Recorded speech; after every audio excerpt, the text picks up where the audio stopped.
UFC 252 Miocic vs. Cormier 3 took place Saturday, August 15th at the UFC Apex.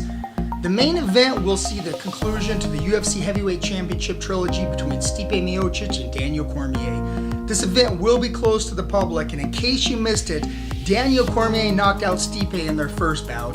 Stipe came back and knocked out Cormier in their last match, and oh man, here we go for the trilogy.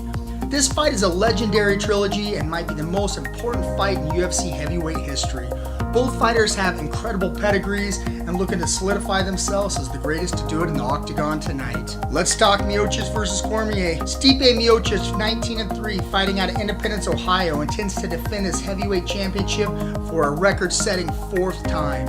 Stipe is the greatest heavyweight fighter to step in the octagon. He's looking to show the world that their last outing wasn't a fluke. Stipe defended his championship 3 times, holding the record for most consecutive title defenses in the history of the UFC heavyweight division. Stipe is considered by many to be the best heavyweight in mixed martial arts in UFC history. Stipe is a big, athletic, and well-rounded heavyweight that brings a well-balanced attack but usually relies heavily on his boxing and always has an excellent game plan of attack with a solid fight IQ. But on the other side of the octagon, you have Daniel Cormier, 22-2, fighting out of San Jose, California, and looks to prove that his first victory over Miocic wasn't a fluke and looks to further solidify the future Hall of Fame status. The former UFC and light heavyweight champion, Daniel Cormier, is a consummate professional with an incredible work ethic that has turned him in from just a wrestler to a true balanced mixed martial artist. He has continued to develop in all areas and a dangerous opponent, and looks to show the world that the first matchup was not a fluke and prove that he is the most dominant heavyweight on the planet. Alright, here's how it went down.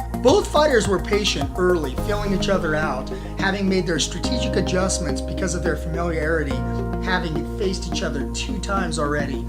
Stipe came in very lean, and this was clearly part of his game plan to come in lighter and in incredible shape to go into deep waters to try to wear DC down again like their last outing, and showed a very solid fight IQ, making some great adjustments throughout the night. The majority of the fight took place on their feet, and both fighters landed their share of powerful strikes throughout the match. DC did utilize his wrestling early in the first round, but couldn't keep the champ down. Stipe made some adjustments throughout the rest of the fight, not allowing DC to use his wrestling and make it a stand-up fight, which clearly favored the champ. In their last bout, Stipe made some great adjustments and started to work the body of DC late, and it seemed to be the difference. Tonight, Stipe did a great job coming out early, working the body of DC and mixing up his striking, keeping DC off balance. Stipe did rock DC late in the second round. That ended with Stipe in a mount position when the bell sounded and looked to be close to a finish, but DC did recover. Unfortunately, earlier in the fight, DC inadvertently poked Stipe in the eye, and there was a short break, but later in the fight, Stipe returned the favor and accidentally poked DC deep in his eye, and the ref Mark Goddard did not catch it, and Cormier's eye was almost closed with noticeable damage, and after the fight, DC told Rogan his eye was almost completely black and could not see at all. The real story of the night is as the fight went on, Stipe kept making smart adjustments and did an excellent job walking DC down, using cage pressure to keep DC on the defensive, not allowing DC to break free, and made better adjustments throughout the fight that ultimately earned him the decision. Stipe Miocic defeated Daniel Cormier by unanimous decision to remain the UFC heavyweight champion. Alright, here's my final thoughts. Coming into this fight, there was a lot of questions on whether if this fight was a fluke or if Stipe is that good. Well, we have our answer. Stipe made really excellent adjustments tonight and showed off his fight IQ, executing his game plan perfectly. This trilogy is about as competitive as you can get, and I think it's safe to say Stipe answered all the questions we had about him, and when it counted, he brought the best game and showed us what we wanted to see. Alright, here's some quick stats on Stipe. He is the 2-time UFC heavyweight champion. He set the record for consecutive successful UFC heavyweight title defenses. He had 3 and 4 total title defenses.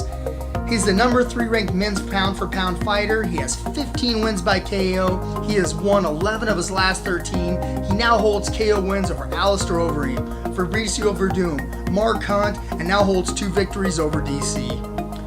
Okay, what's next for Stipe? There's been a lot of rumblings about John Bones Jones moving up to heavyweight, and even some cryptic texts by Bones. But Dana came out in an interview and said the rematch with Francis Ngannou is next. Francis is definitely next. I mean, you can't jump over Francis. Francis has been out there destroying everybody. And if you look at how long ago it was that he got that title shot, he's worked his way back. It belongs to Francis Ngannou. But yeah, John Jones going to heavyweight is very interesting. The two faced off in the past, and although Stipe won, he took some serious damage.